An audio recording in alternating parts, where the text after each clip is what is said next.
On this episode, we discuss Money Plane. When you absolutely, positively only have Kelsey Grammer for one day of shooting.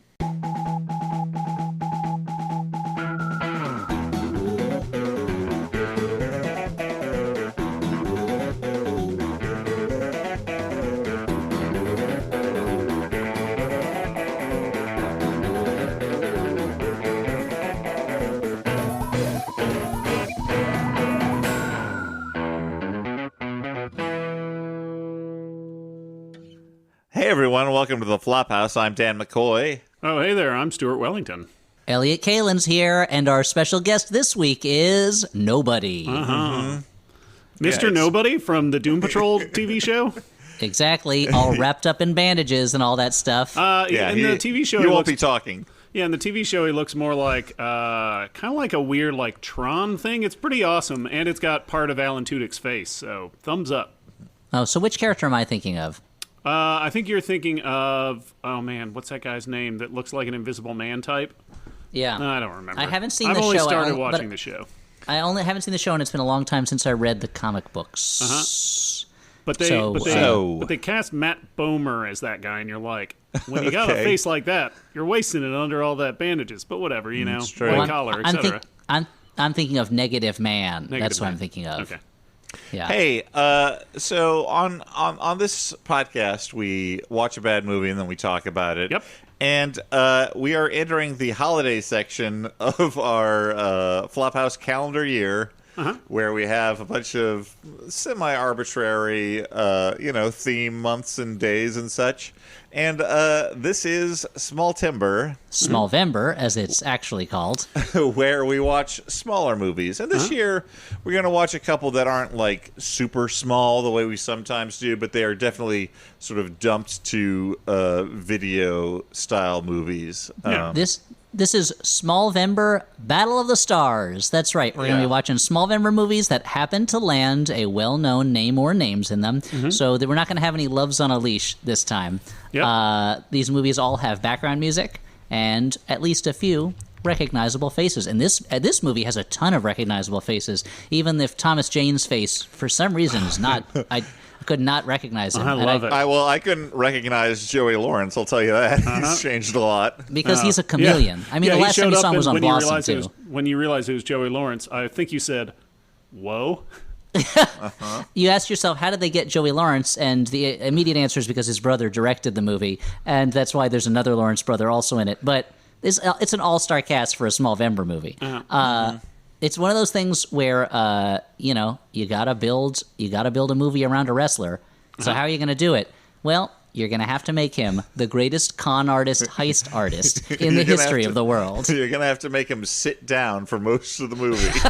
Now, guys, did you have to look it up to realize that the lead was a former wrestler, or could you tell from his muscles and ponytail combo? I did not know he was a former wrestler. I did look him up after seeing the Money Plane trailer, which of course made the rounds on the internet. Everyone was delighted by that. That was the meme of the day for a while. But yeah, I was like, this looks like a guy who should be someone, but I have no idea.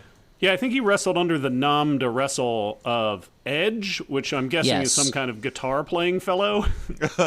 Here he's listed under what I assume is his birth name of Adam Copeland. But yet, once I knew he was Edge, I was like, oh, okay, I'm semi-familiar with him. But I did not recognize his regular name or his face, but I did recognize his physique and his long hair. He was either a wrestler or when the movie was over, he just got on a motorcycle and traveled the country righting wrongs and bringing justice to those who had escaped through the loopholes of the legal system. Or like a Knuckles type figure.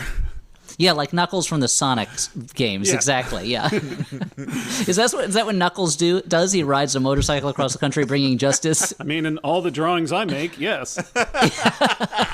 He just rides the country, righting wrongs and impregnating Sonics from coast to coast. In these drawings, is there anything about Knuckles being pregnant or maybe like...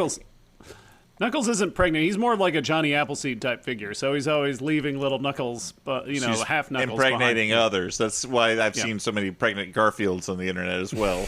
Knuckles came around. That is what John Arbuckle would want you to believe, that's Knuckles doing. Oh, God. Shit. Oh, wow. Let's not go further Allegedly down this road. over here. Allegedly. Look, I'm just saying wait for the book, guys. The book's coming out. So this movie, Dan, you mentioned that the trailer was going around. We watched the trailer for Money Plane, and I feel like not since the trailer for Fateful Findings first hit my eyeballs was I like, this is a movie I'm going to have to see on the Flophouse. I'm going to have to watch that thing. And it was perfect for Smallvember, but you know what? I'm not going to be piloting this plane as much as I would like to. Nope. Listeners, we're going to be in the very capable hands of Captain Wellington. Yep, I bonked Elliot on the head and stuffed him in the airplane toilet so I can fly this plane. That's what happens not in even movies. just like the baggage area. And then you told the flight attendant, "Don't go in there. My friend's feeling flushed." Yeah. And they're like, that's a stretch. Okay, so, of course, the movie opens, as you would imagine, it opens over narration. We hear a Fraserian voice echoing in the distance. It tells of a legendary money plane where any bets are possible. If you wanted to bet on a man fucking an alligator, you can. Now, hold on a second. Here's something I wanted to just ask a question is, so let's say you're laying a bet on a man fucking an alligator. Sure. What is the bet? What is the bet where you're going on that? here, because if the bet is, will that man fuck the alligator, like, you're not going to get much of a payoff if you bet on the man not fucking the alligator, because I assume that the odds are, like, huge in favor of the man not fucking the alligator. So because the alligator will probably eat him. Yeah, I mean, like, are the odds that he's gonna impregnate the alligator? In which case, that's also a sucker's bet because they're two different species. It's not gonna work. A mammal cannot impregnate a reptile.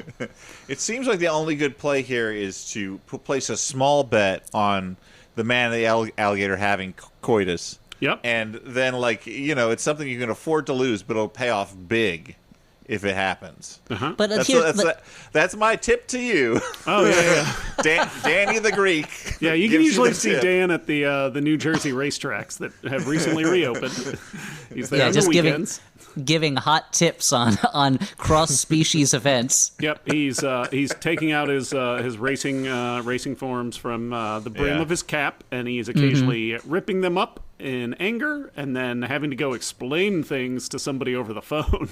And every now and then he ends up getting scammed by a Italian-ish man who's pretending to sell Tootsie Frutti ice cream, but is in fact selling betting books. And Dan has bought an elaborate library of betting books from this guy. Yeah, that is I mean, everyone who gets that joke, I love you. So the narration actually doesn't happen. I made that up. That was a Stewart fib. You caught me, guys. Take me away to Stewart jail. That's a jail filled only with me's. Wait. But you run the jail or you own it? I also run and own it. Yes. So it seems like a conflict of interest that you would be imprisoned in your own jail. The thing is, that's a lot of characters for me to have to play, but they're all me, so I think I can do it, right?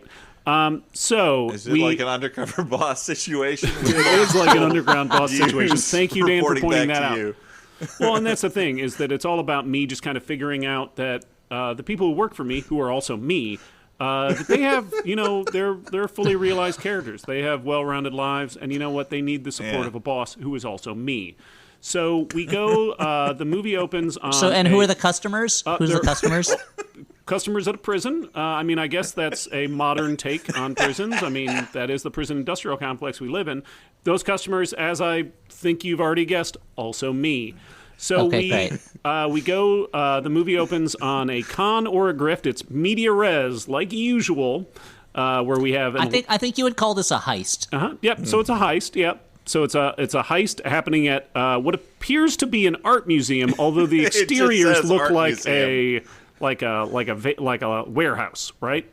Yeah, but we are helpfully given the Chiron Art Museum. The museum has no name, unless in a kind of touch of making the museum a piece of ready-made art itself in a Duchampian way, is just labeled Art Museum without any other identifying characteristics. It could be that this museum is kind of a pop-up event that's all part of a larger creative poke at what is art, what is a museum. Because as we'll see, does this museum have any art in it? We'll find out.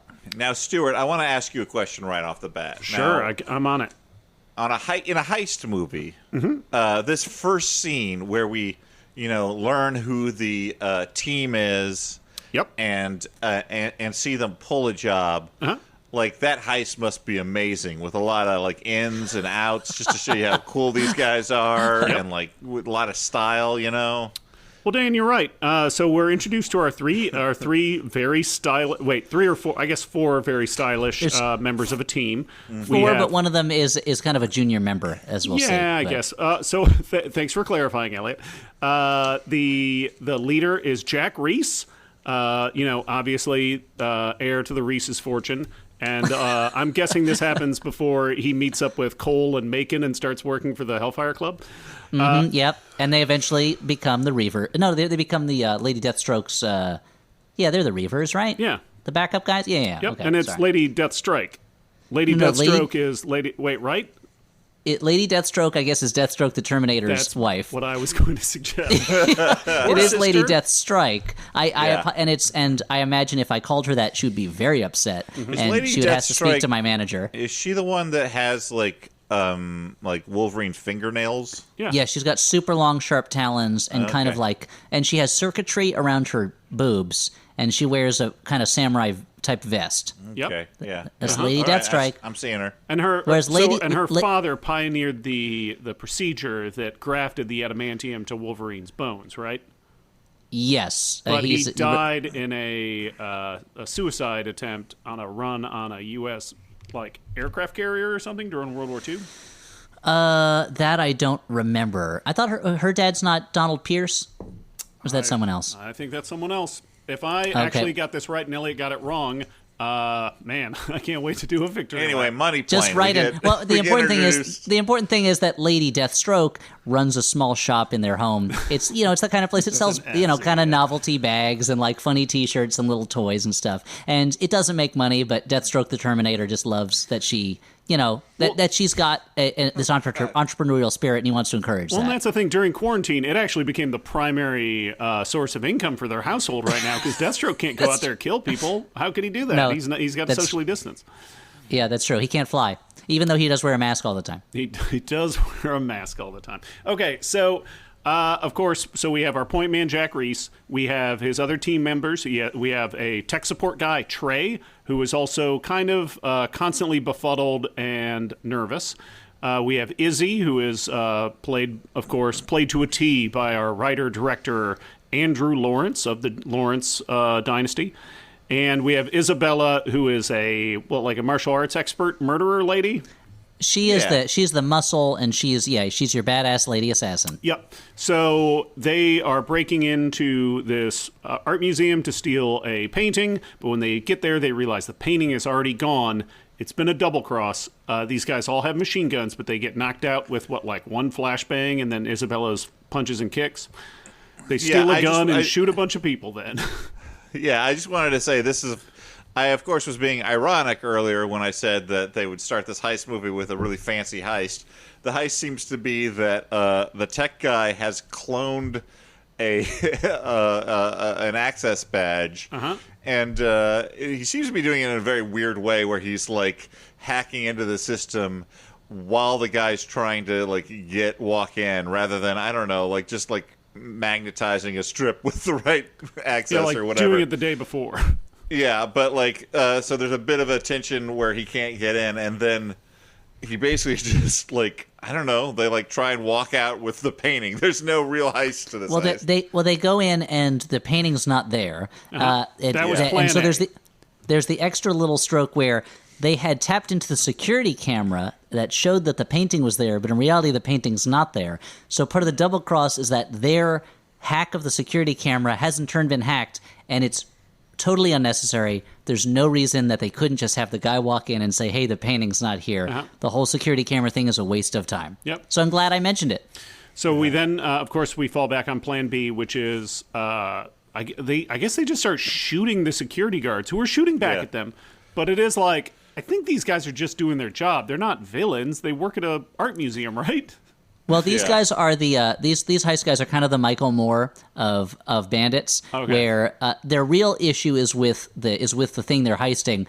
But if that means they're just going to ruin the day of a security guy who's just being paid minimum wage to watch the lobby of the Exxon building or whatever, they'll do it. You know, they'll just shove a camera in his face and bother him, even though he has no control over the situation and is literally just trying to make insurance money so that he can pay for his family, you know. So they all load up in an unmarked van. We have a thrilling escape, which involves some very good fake driving acting from Andrew Lawrence as he throws himself back as if he just slammed on the gas. And then we cut to the next scene where we're introduced to the guy who was supposed to be paying for this painting. That's right, Kelsey Grammer, who plays, oh god damn it, Darius Grouch the Third? Yes. Darius Emmanuel Grouch the Third, but what's his nickname that only he calls himself? AKA The Rumble. Which is maybe the dumbest tough guy nickname I've ever heard. Nope, coolest tough guy nickname. Especially for Kelsey Grammer. Because it does sound like a wrestling name as well. It's what happens when he gives you a hug. He shakes you a little bit. It makes me wonder if there was an earlier version of this script where the bad guy was a tough guy and he was going to fight Adam Copeland Edge. But then they got Kelsey Grammer for it, and they're like, no way is anyone going to believe that Edge wouldn't just rip Kelsey Grammer in two. But we're still going to call him the Rumble. And he's the only guy who calls himself the Rumble. As we find out later, his company is called Rumble Incorporated. Yeah, it's called Rumple of the Bailey. Yeah, he's much more rumpled and rumpole than Rumble. Yeah. I'm assuming there was also a similar scene at the end of Eraser where Arnold Schwarzenegger was supposed to fight the villain, and they're like, actually, we got James Caan, so he's too old. That was always my friend Rory's theory about the movie Commando, was that they hired, why am I forgetting his name? Wells? Vernon Wells, and they're like, this guy's huge, and we'll have a big fight between him and Arnold Schwarzenegger. And then Vernon Wells showed up not in amazing shape, and they were like, okay, well, we're going to have Arnold Schwarzenegger get shot in the arm or something, so that this is believable as a fight. In reality, as we found out later when we went to a screening where the director of Commando appeared, Commando was supposed to end with a big speedboat chase, and they ran out of money, and they had to shoot it on the lot, and so they literally just found a basement, and that they were able to rig up to look like a cooler basement. I mean, Vernon Wells looks very tough in that movie because doesn't he wear like a little chainmail vest? That's super tough. He wears like a chainmail undershirt and also a Freddie Mercury mustache. It's amazing. And so the whole time you're like, oh, so this is the alternate universe where Freddie Mercury is like a thug working for bad guys. Yeah. Okay, so we're introduced to the Rumble. He's awesome. He talks about how a bunch of painters are a bunch of bitches. And then he explains the plot of the movie, which is he had bought you guys might have to correct me. He bought the marker that was on Reese's head. Reese owed a lot of money to a lot of bad people, but the Rumble bought that marker, and now Jack owes money to the Rumble. So he needs him to pay that money back since he wasn't able to successfully steal the painting. He's going to have to sneak aboard the legendary money plane, a high-stakes casino in the sky, and steal a whole bunch of cryptocurrency, or else his wife, played by Denise Richards, and their daughter will die. Am I leaving anything out? Nope, totally right. You have everything in there, and as we'll later find out, the whole thing of the painting heist. Again, we'll discover it was totally all double cross. I mean, that's the least surprising thing in the movie. It also like an unnecessary. He's like, as we'll find out, he's like, hey, I bought your marker. You owe me a lot of money, and in order to get to cancel your debt, you have to steal me a painting. You screwed up the painting heist. Now you got to rob the money plane. Yeah. It's like, well, why didn't you just have him rob the money plane? Yeah, I don't know what. That's a good point. As is a frequent occurrence on the Flophouse, you have scooped me. This was exactly my criticism. You've overcomplicated your thing, and also you have made your employee more apt to double cross you, because I feel like, if you make him rob the money plane to pay back his marker, there's a chance he'll just pay back his marker. But if he finds out that you like screwed him on this heist for some reason, and in the meantime, like, you've threatened his family, it seems like you've given that guy much more motivation to just turn on you. Yeah, and I mean, when he explains this almost ludicrous plan before handing him just like a normal-sized duffel bag that has everything he needs in it, Jack, of course, is like, "Are you joking me?" And the Rumble says, "Do I look like I'm joking?" He says while smiling, so I think he is joking. I don't know. It's hard to read. So the team meets up. They're like, "This is going to be impossible, but we're going to have to do it." Wait, I forget. Did we explain the money plane? Did we explain the premise it's a high stakes of the money casino? plane? It's a high stakes casino. I believe in the sky Stuart called it a high around. stakes casino. But Stuart, what makes this a special kind of casino? Why does it have to be up in the air, starring George Clooney? Well, I've already said that it's a high stakes casino, and also they cover things where, if you wanted to bet on anything, like a man fucking an alligator. Sounds much cooler when Kelsey Grammer says it. But the reason why that's on a plane, though, is so they can fly into what, international waters or something? International airspace. And now, of course, as we all know, no laws apply in the sky. No laws in this. And I also want to mention, Stuart said it was a high stakes. It's the highest possible stakes, because they're up in the sky. That's Stakes right. don't get any higher. But here's they also the thing. serve steak on board. Those are the high stakes they were talking about. With pot, so they're really high stakes. That's interesting too. Yeah. Yeah, they're pumping just pot vapors into the plane. So they're eating steaks in the air while doing high stakes gambling, while also they're high as kites, and they're in a plane. So pot butter on the. They really covered all their bases on this one. Let's go, guys. That sounds fun. Now, here's the thing that we'll find out later, but I'm going to scoop it again, is they're watching video feeds of some of these blood sport events, which implies that those are happening on the ground. So the illegal part is happening on the ground, where there's very much national jurisdiction and police wrong, force. Elliot. Those are happening on a different plane that is flying in international airspace. Really? Even the one where the guy just chops another guy's hand off and it looks like they're in a living room? Well, Elliot, I hate to break it to you, but sometimes living rooms can be in planes. That's what we're talking about. We're talking about micro domiciles now. Now, Stu, why do you hate to break that to him? I hate to break it to you. I know it's gonna bum you out. I understood why he hated. No, he was right to hate to break that. That was not a good break. Okay, so around here is where we get the. This is around where we get the credit sequence. Very professional, so good. We get a little bit of family time, so we can see what Jack, what the real stakes are for Jack. Is he's got a loving wife and daughter at home. They love to play around. When he's at home, he even takes his ponytail out. He lets his hair flow free like he's Knuckles again. They have the lovely house, and his wife is Denise Richards, who has upwards of one line, maybe two. I don't know. Her Denise Richards, you could say her role does not really justify her face being on the poster, it is. I was amazed and surprised at how little Denise Richards there is, and there's part of me that wonders if Denise Richards, they were just at her house and she didn't really know that they were shooting a movie. That certainly is possible. They do. It does kind of beg the question, like this is a whole also a one last job for our heroes. Which I guess he's got a pretty nice house, right? Like it doesn't feel like he's that desperate. I guess his desperation but he's in debt. His desperation is that people are going to kill him. Yes, he has something like $40 million in debt or something like that. Or I don't know exactly how much it was, but it's a lot of debt. I mean, I guess that's the thing. Like sometimes people the money that they show is not necessarily the money they have. I mean, sometimes people are super in debt, but they have a nice, et cetera.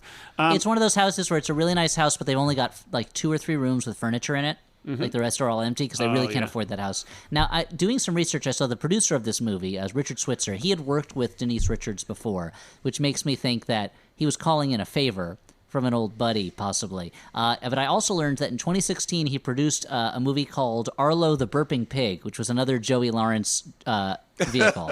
So if anyone has any information about Arlo the Burping Pig, starring Joey Lawrence and Drake Bell, it says. It sounds like it's a family film, but who knows? Maybe it's a taut thriller. Let me know. Is Drake Bell the animated dinosaur voiced by Lake Bell? It's interesting. Yes, I went exactly the other right, direction. yeah. I was like, in my head, I'm like, is Drake Bell a duck played by Lake Bell? Yeah, that's cool. That's the difference between you and me. So dinosaurs and ducks. So obviously, that's the old album, Dinosaurs and Ducks. Just a hot rockin' album, yeah. Yeah. So our team obviously has to do the job. They talk a little bit through it. Trey is going to go on board with Jack, even though it seems a little weird because he seems more of a tech support guy, but they need him to hack that mainframe. Yeah. Isabella's going to sneak on. They already got her a job as a flight attendant, which seems kind of easy that they were able to do.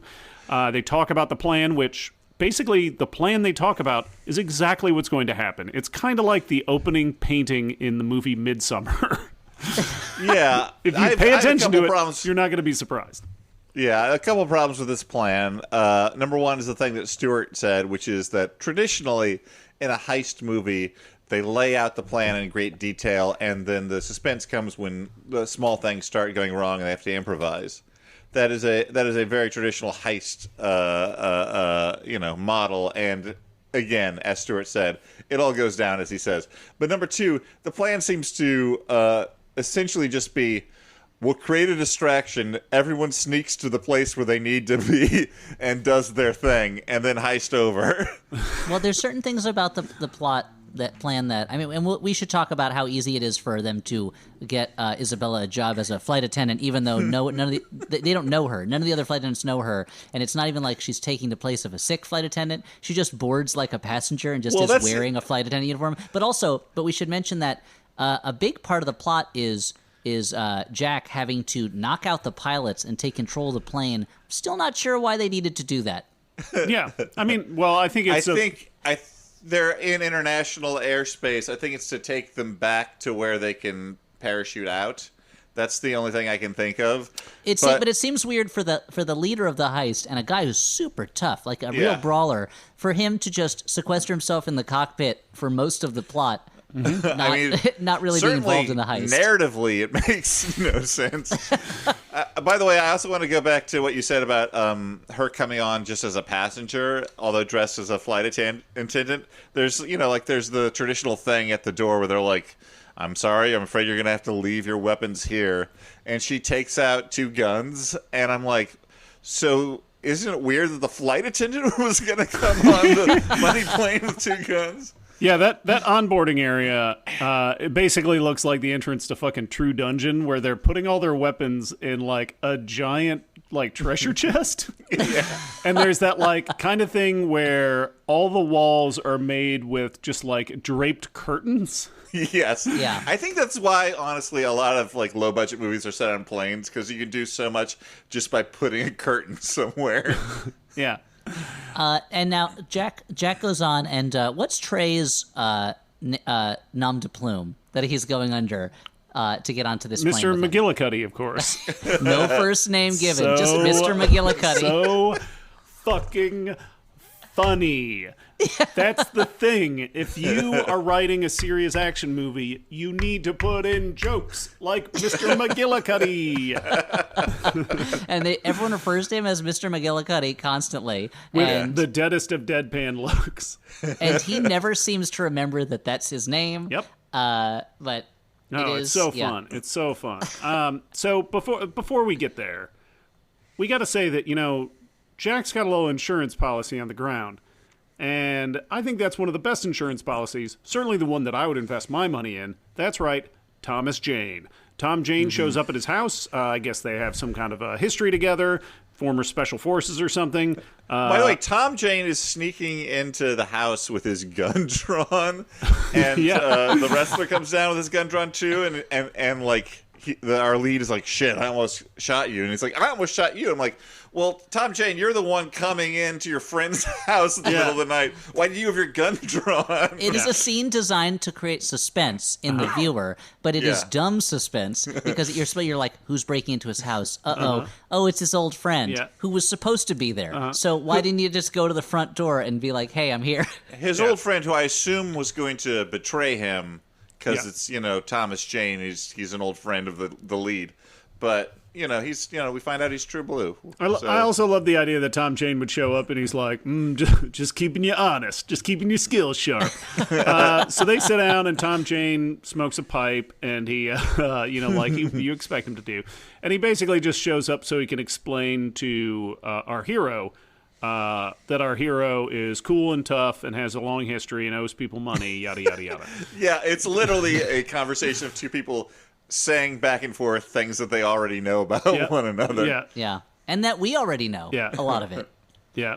That's kind of what happens when I go over to see Dan at Dan's house. It's been a while, obviously, due to social distancing. But a lot of it's just us sitting out on the porch and me just telling Dan stuff. It's cool. I'm like to Stuart. I'm like, as you know, you own a bar, so you're intimately familiar with the management that's true. of taverns. You're super observant. That's how you were able to notice that. So we're aboard the money plane. They get our heroes are. I think we should mention. I'm sure this is kind of it's to take for granted. Jack is an amazing dad and father. Yeah. His family loves him. Thomas Jane is there to watch his family while he's heisting this money plane. And Jack also has a gambling problem, right? Yes, That was part of why he has a big debt, is that he had a gambling problem, which obviously degenerate gamblers, et cetera, et cetera. And that makes robbing a casino a real issue for him in theory, because in practice it doesn't seem to be. It doesn't matter at all. So they get aboard the money plane. They're walking around the money plane lounge. You know it's nice because it's got a lava lamp. There's a collection of real rogues on there. You have some arms dealers. You have I don't know what this woman's job is, but she mentions that she used to chop off people's arms. She is not white, and she is mysterious, and that's all we need to know that she's evil. Yeah, that she's some kind of evil crime boss from either a distant land or some part of America that Trump has not fixed yet. Yeah, and it's a real. It's a real. I don't know. It's a problematic. It's the one super problematic thing I feel like in the movie, other than the disparaging of crocodile human love. Which now, hey, you know what? As long as no one's getting hurt, you will get hurt. A crocodile will eat you. But otherwise, as long as no one's getting hurt, go. If the crocodile's into it, go ahead. That's what I say. Now, I'd like to go into. I've got some problems with the business of the money plane. Sure. I think that this is the time where it's best to get into it, because the money plane, obviously, it offers two types of betting. It has your traditional casino games, only with less oversight. Like, I assume there's it's a high stakes in a way that even beyond what a casino might allow. And this is all explained by Joey Lawrence, who plays the role of the concierge, who has a strange kind of bowl cut. Yeah, and then there's a bunch of like Hostel 2 style, like people getting like murdered or whatever, that you can bet on that blood shit sports, too. Okay, so here's the thing. I feel like the movie needs to commit to one or the other, because a high stakes casino in the air to avoid like oversight, that I can almost buy as a dumb action premise. But as you say, Elliot, like, if they're already like killing people on the ground, I don't think they would bother with this whole plane business. They would just get like a warehouse somewhere and have a casino where they bet on it. Especially like we see this big like money plane terminal when they're taking off, and I'm like, how is that funded? Like, I think that like it is a very openly well branded secret high stakes air casino. I mean, their iPads all have like a little bug that says money plane on it. When they're watching the blood sports, there's money plane branding in the background, in the arenas too. So there's all that. Like, I really think that the only reason they added the blood sports to the movie is to justify our heroes going around murdering all of these people, which like we've already seen them shooting at security guards. So if we're gonna buy into these as like people we care about, I think that ship has already sailed. But I mean, anyway. the only way it could be dumber and less sensical is if it was a prison on a plane that they had to break into and break some out. Which I think is there a movie where they do that? Elliot, I don't know if there's a movie where they do that, but I was actually There's one time I was like pondering writing a parody screenplay, and the idea was that it was a jail on a plane that never landed. They just kept refueling it in the air. Yeah, that sounds awesome. But Dan, I think you're forgetting the main selling point of Money Plane, which is yeah, you love to gamble. They also have fine food, fine dining and drinks. They have a lot, I think it's an open bar, which I know you're big on, Dan, because if you go to a wedding that's not an open bar, you hold on to that resentment for years until it warps kind of your soul around this wen of just being mad at this non-open bar. Then I find myself betting on blood sports just to get an open bar. Yep. But it has blood sports. It's got regular gambling, which, yes, you can do anywhere. Yep. Don't forget, there's also a grand suite. You can take one of the very, kind of low-energy prostitutes who are on board, too. Wow, nice critique, I don't know why you dude. give them a performance review. But this is really good, too. And I'm just saying half of the job is showmanship. And all of these super wealthy bad guys get to share that one suite. Yeah. So and I don't know what the turn down service is like. I don't know how often they're changing the sheets. But yes, you too can have sex on the sweat stains left over from another criminal having sex in that same room. And I think that's one of the real draws is the closeness you get when you're sharing a grand suite with all these other people that you can barely stand in the lobby. What's nice is that just hearing Elliot describe that implies that Elliot sweats a lot while he makes love. And I'm glad that I know that about my friend. I mean, if you don't, you're not doing it right. Oh, wow. Right? Cool. I mean, what are you holding back because it's the matinee? Give your all. Give me the full performance. Come on. Yeah, that's a good point, Elliot. Thank you. Now, leave it all on the field. You know what? You're waiting for the Super Bowl? Yeah, 110%. Oh, nothing I was going to say is better than that, so let's move on. Okay, so as I said, Joey Lawrence comes out. He explains all the rules. An actor who I think was on an episode of The Sopranos or something shows up, and he's like the rule master, and he's like, riddle me this, fellows. And he's got an iPad that has all the bets on it. That'd be great if there's a Batman villain called the Rule Master who's obsessed with rules and he follows all of them, never commits any crimes, and so he's always like, "You'll never take me, Batman." And Batman's like, "I have no reason to." What if he's Batman's villain because what he does is he keeps getting Batman convicted of crimes because Batman isn't following the rules? Yeah, he's the ultimate villain for Batman, the Rule Master. He's like, rule me this, Batman. You aren't licensed to beat up those mental patients that escaped. I'm bringing you under citizen's arrest. And he's like, Commissioner Gordon, you can't let him citizen's arrest me. And Commissioner Gordon's like, well, I've been letting you just citizen's arrest criminals for years. So I think I'm not a hypocrite. I gotta go with it. It's been nice working with you. I was talking to somebody recently whose child was very into Batman, and they had an issue with it. And I could totally understand that since Batman is essentially... An issue with the comic book? Yeah. Well, I had a problem with Batman. I was like, yeah, well, I mean... on its face, Batman is someone using violence to deal with serious mental health issues. Yeah, I get it. That's a problem. And also a billionaire. Like, that was my problem. I just for, like, cheap kicks, I tried watching that Six Underground movie on Netflix, knowing that I was not going to like it. But, like, the premise of that is, like, Ryan Reynolds is a billionaire, and he gets, like, and because he's a billionaire, he assembles this team to, like... mete out justice around the world, and I'm like, oh, okay, so you're a private citizen, like toppling regimes, and you're the hero of our movie. Yeah. Anyway. So we know. Underground.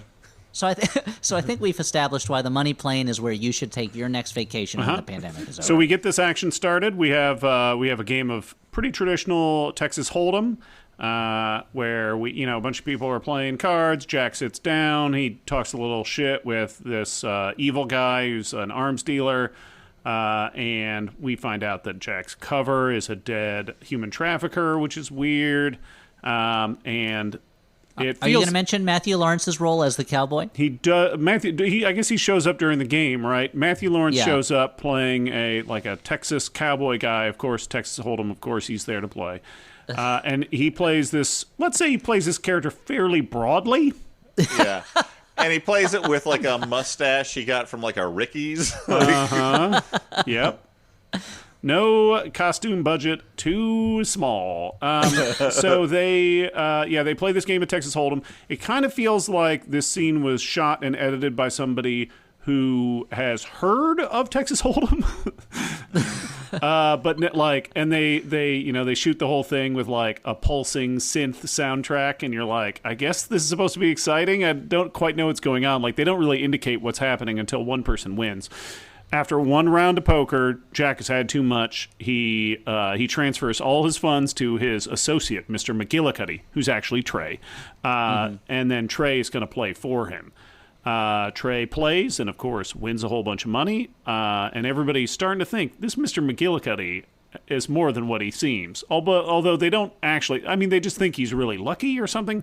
We'll get to that later. He has an amazing run of luck throughout the movie, and everyone just takes it at face value. Yeah. From this point on, Jack... Which, to be honest, it is. Yeah. Like, he's not rigging any of these games, so, like, he is just incredibly... He's wasting his luck on this stuff. Yeah. He should be a long shot. So at this point, Jack and Isabella both slip away, and nobody really wonders where they go, and they have no one is watching them anymore. Their distraction has worked. They can now operate with impunity. And what was the distraction?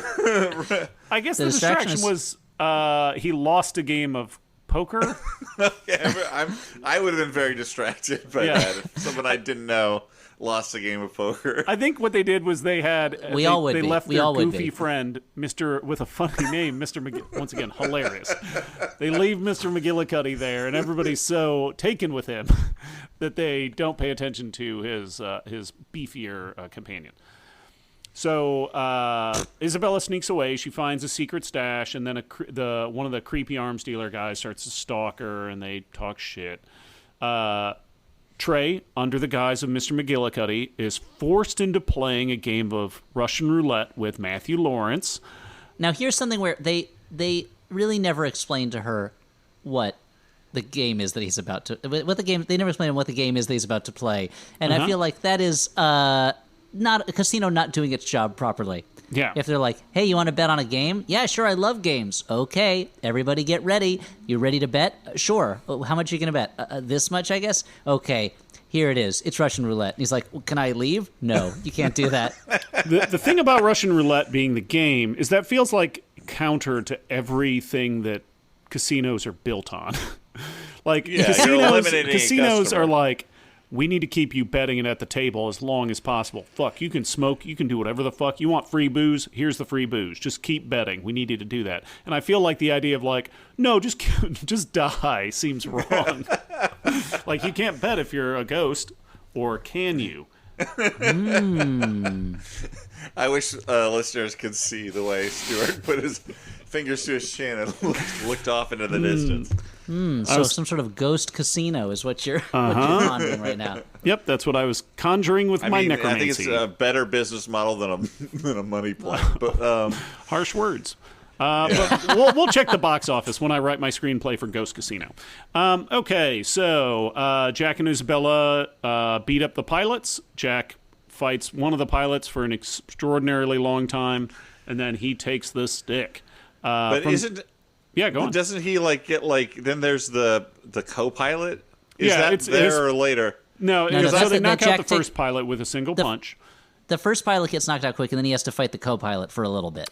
Yeah, and he's like, and he does this thing where he's like, oh yeah, the co-pilot. I'm like, what kind of heist leader are you if you didn't think that a plane had a co-pilot? Yeah. Well, Joey Lawrence says multiple times throughout, we hire the best pilots in the world. Yeah, plural. And I kept thinking that they were going to set up that there's going to be some sort of emergency, and he's going to have to suddenly do some fancy flying, and Joey Lawrence will be like, this isn't best piloting in the world, but it never is an issue. He not only says that, but he also specifies that he used to be one of the pilots. So you're like, this has got to matter, right? He's like, I hired them all because I am a pilot. Yeah. It's like, all right. Like you would think he'd be like, I can tell from the way the plane's moving, we're leaving international airspace.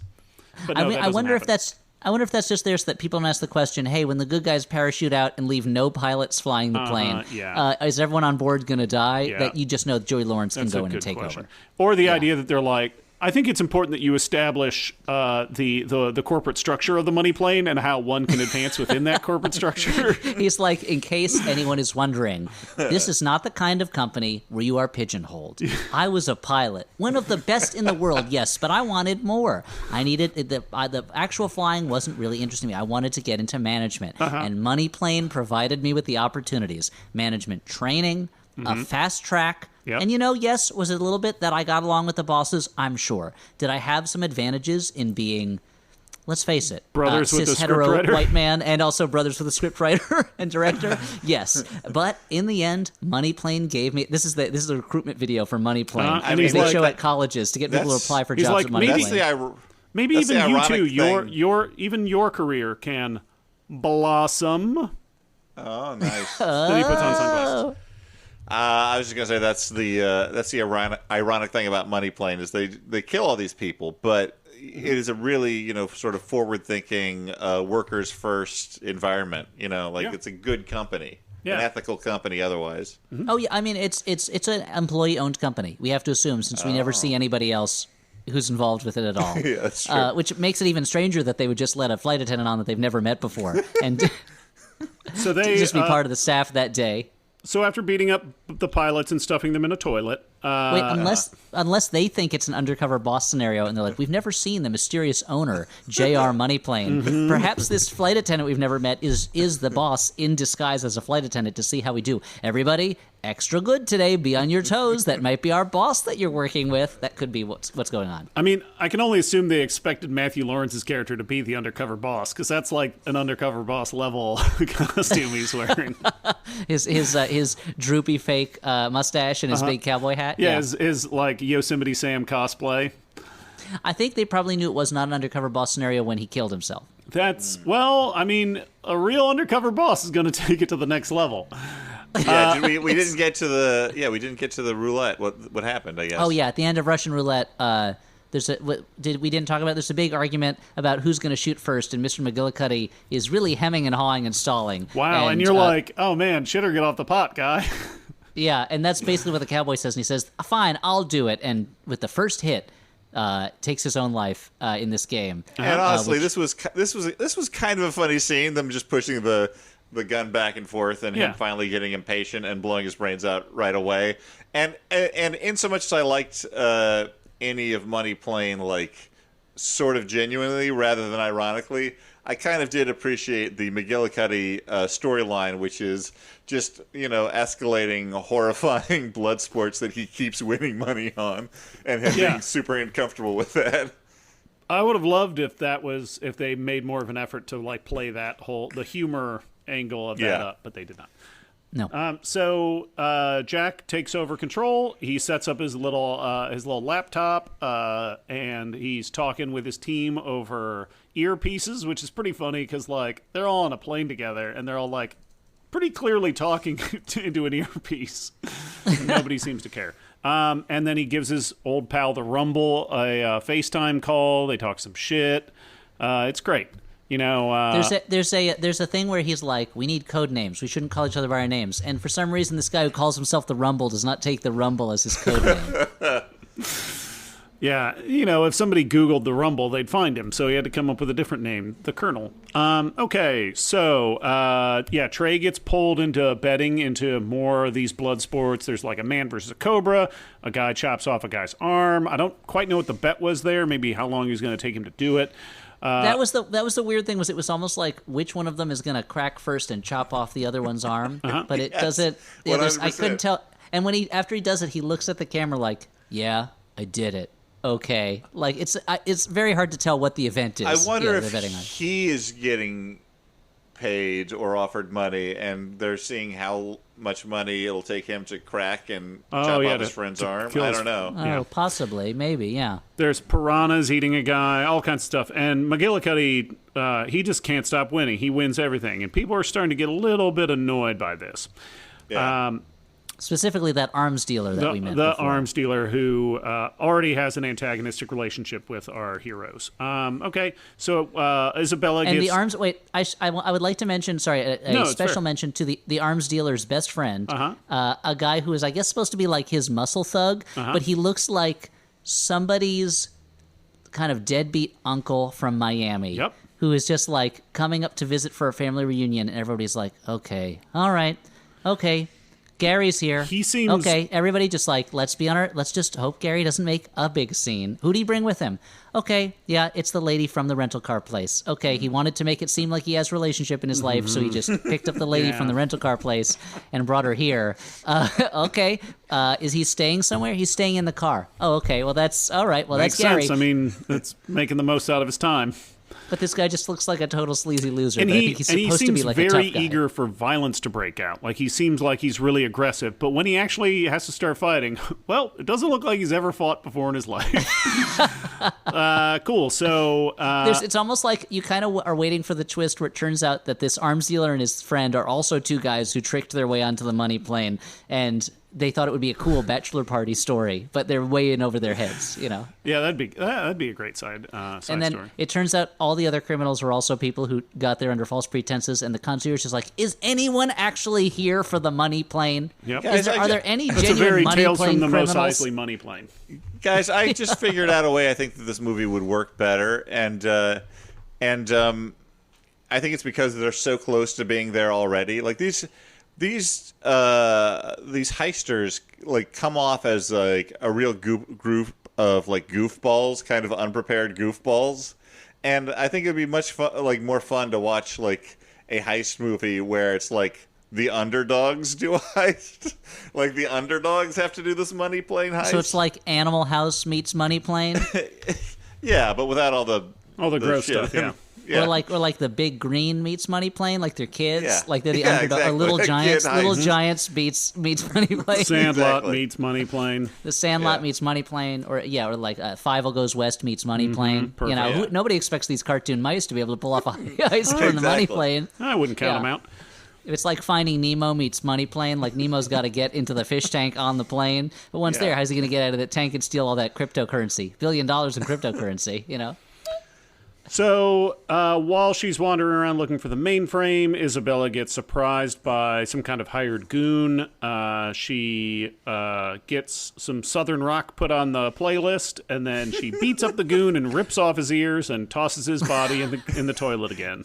She tells the main guy to jam all the frequencies because she doesn't want like this guy to alert any of the other security, and I guess that the way to jam the frequencies is to put the Southern rock on. Well, and also she's going to use it to take advantage for the most half-hearted, I'm going to try to seduce the thug moment before she decides, you know what, forget it, and rips his ears off of his head. Yep, rips him right off and then puts him in the toilet with the pilots. So...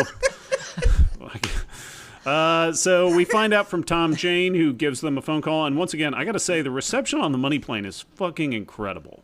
It's amazing. It is crystal clear. The images are super clear. They never have a drop moment. There's no lag. It's amazing. It's so much better than the reception in my own house, which is on the ground. Yeah, well, you're not a money plane. I'm not in a money house or an air house. My house is not an international air. It is very much in Los Angeles County. Pit? Yep. Is it a money pit? All houses are, Dan. They're all money pits. Yeah. Mine literally, because mine is a pit that I live in with all my money, and I'm like a troll, and it's just skulls and bones of people who tried to steal my riches from me. Or even just people who have walked by the pit, and I'll just reach out and pull them in and then eat them, because I'm a money pit troll. Oh, that's cool. Do you ever like dig into the ground and pull out little uruk-hais, and those uruk-hais are like, oh, man flesh, and you're like, not yet. Chill out, dude. It's not dinner time. Do I have children? Yes, I am a That's what I'm dad, trying and to that is say, how yeah. I made them. Was I dug into the ground to make my orc children? Yep. Yeah, sure. Cool. So, And I say, meat's on the menu, and they're like, what's a menu? And I'm like, no, it's okay. It's the 21st century. You know what a menu is. yeah, I mean, you don't have to bring that up. It's kind of well-worn territory. I wish in Lord of the Rings they'd gone, looks like meat's back at the drive-thru. They'd be like, wait, so hold on. Yeah, the special edition makes it even weirder. Keeps doubling Looks like- down on anachronisms. Looks like we'll be having meat at this Benihana, and they'll cook it tableside. So Benihana exists in the Lord of the Rings universe? Okay. I mean, I'm glad for them. I guess things are moving up in the circle of Orthanc. Cool. So Tom Jane reveals to our hero that they were actually double-crossed, and they were double-crossed by the Rumble. That was his painting all along, and he just moved it. and they're like, well, we don't want to get double-crossed again. I don't like that this painting wasn't a Monet, so it could also be a Monet plane. I think they that would have been great. Behind on that one. Wow. They left a lot of Monet on the table with that one. Yeah. And then they also would have Billy Idol on the plane performing Monet. Yep. Yeah. So probably get him. The evil arms dealer and his goon use this moment to pounce. Trey is working on they have found the hard drive, whatever. They're downloading the cryptocurrency, and the arms dealer and his goon attack Trey and Isabella at this point. Isabella manages to totally annihilate this goon who's never fought before. Did she stab him in the head with a bottle? Yeah, it's so simple. It's like, whatever, man. And then That's one of those things, though, that, like, she should not be able to do that. Like, the human skull is so much harder than bottle glass. Like, it must be hurricane force that she is shoving that bottle through the top of his skull. Mm-hmm. That was her wrestling name, was Hurricane Force. She was on a wrestling team, a tag team. Yeah. I wish that they had gone goofier with it and she had ripped his mustache off, but they didn't go that far. So then she finds Ivan is the arms dealer, and he has been beating up Trey, so she kicks him into a computer, and he is immediately electrocuted to death. Now, there are a lot of issues with this that I just want to mention. One is that's not how computers work, and also it'd probably break the computer. But More likely to break it than to break him in this case. Yes, but I really enjoyed the moment because it gave me this moment of being like, wait, hold on, what? Yeah. He, like, fell into a computer and was it electrocuted like a bad guy in like a monster movie or something like that? I'm assuming his consciousness was immediately uploaded into the computer, and now he's flying the money plane. That's possible. Now, according to Wikipedia, the character's last name is Voltaic, so maybe she has power over electricity, and it's just something they didn't get to in the movie. Sense. Yeah, that makes a lot of sense. Okay, so meanwhile, on the ground, Izzy, the last member of the team, has been kicking back, just goofing off, having a good time, cracking some brews out in the desert, just waiting for the money plane to get close enough so that he can download the cryptocurrency. But before that can happen, he gets double-crossed by a kill team sent by the Rumble, I'm assuming. And there's a little bit of a gunfight. It looks like he's screwed. And then Plan B rolls around. And that's right. Tom Jane is piloting a tiny little drone with a video game controller. And the drone has a pistol taped to it. And he just starts murdering these dudes with a pistol. Which, I gotta say, now that I've seen it in action, I do not support drone warfare.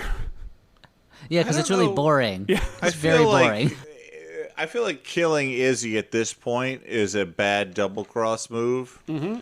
Like, particularly if he's kind of in the midst of the thing. Like, kill him after you know that all of it's been downloaded. These people who are going after Izzy, are they the Rumbles people or are they the Money Planes people? Because we later see a team that the Money Plane sends out, and they seem to be the same people. I think that's a limitation of the budget. Okay, that's possible. Here's the thing I'm not getting from Kelsey Grammer's character. It feels to me like either, one, he is throwing obstacles into their paths to force them to become the best that they can be, as kind of like almost a Mr. Miyagi-type mentor who is like, hey, I'm going to make this difficult for you so that you get to the next stage, like a good teacher who challenges you, doesn't just accept your first efforts. Or I'm thinking maybe he's got an issue about success himself. Yeah. And doesn't want to be successful, and so keeps throwing obstacles in his own path because he's afraid of success. Or maybe he just doesn't want to rob that money plane that badly. I know. I mean, I'm kind of like that. Like, sometimes in moments of extreme pressure, I have a tendency to self-sabotage, where, like, I'll just, I'll get distracted by something that's completely not important, and I'll allow that to derail whatever I'm working on. And you know what? I feel like there's a little bit of the Rumble in me, Well, there's a little bit of Rumble in all of us. That's what we learned in the very Rumble Christmas. Especially, after I have a big meal, I got a lot of Rumble. Yeah. So after the Rumble's kill team is dispatched, the Rumble decides time to clean up Dan, this save mess. it for your tweets. Save it for your Twitter feed, Dan.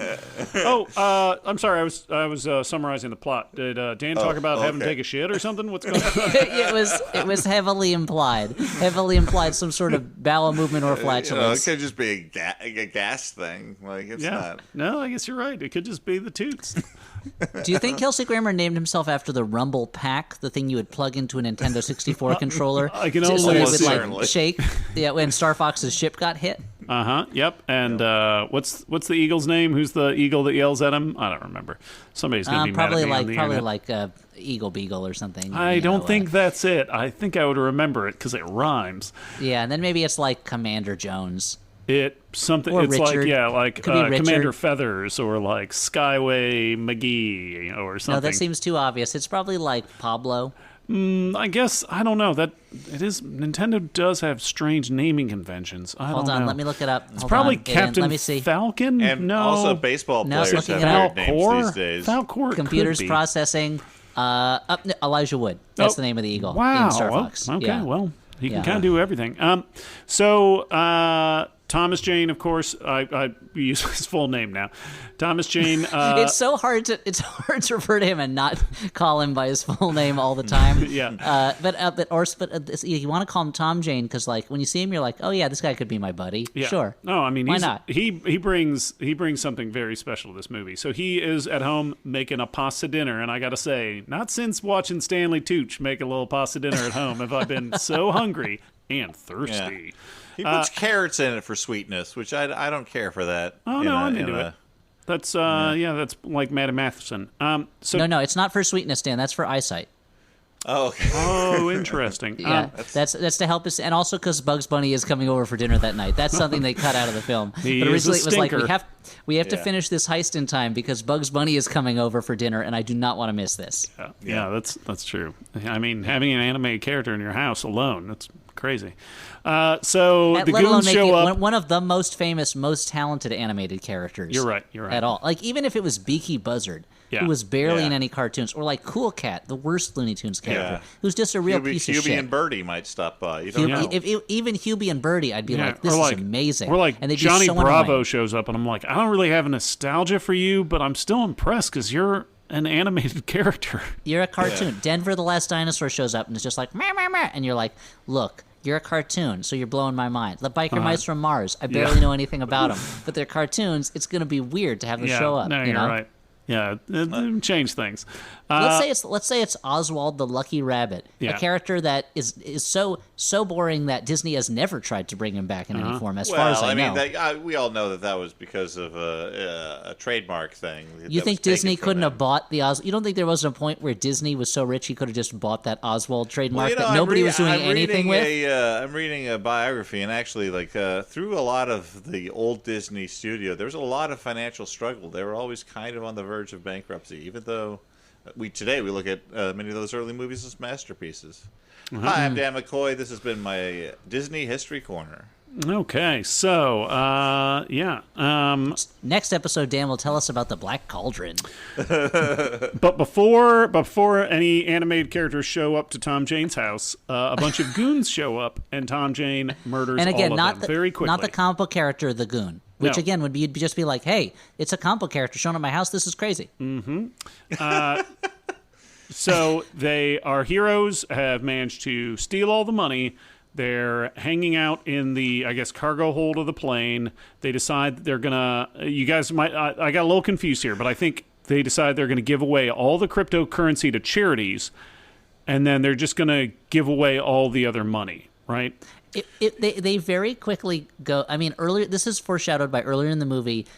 Jack is reading the story of Robin Hood to his daughter and tells her it's okay to steal if you're stealing from bad people and share it. Is that hardback gilt-edged copy of Robin Hood that he keeps in his daughter's bedroom? Yes, exactly, exactly. Because only the best for his little girl. And they're very quickly are like, hey, I feel weird about taking this money. And they're like, why don't we use this money and give it to charities for victims of human trafficking? They keep hitting human trafficking throughout the movie. And one of the other people goes, helping the people that so many of these people have hurt or something like that. And it was like, when did they suddenly get so incredibly sincere and corny? And it's a strange moment. And also, like they name off all of these different charities for different things, and then the guy's like, yeah, and he pushes one button, and he's like, okay, did it. And I'm like, how? I think he just stole the money and told his friends that he sent it to charity. Now, what's Stuart? I sent it to my sister, Charity. Is it Dead or Alive where they're stealing where they're killing drug dealers and giving the money to charity. Dead or Alive 2, where they're assassinating them, and and that's the footage of them murdering people is intercut with footage of children in third world countries celebrating, and then they grow angel wings.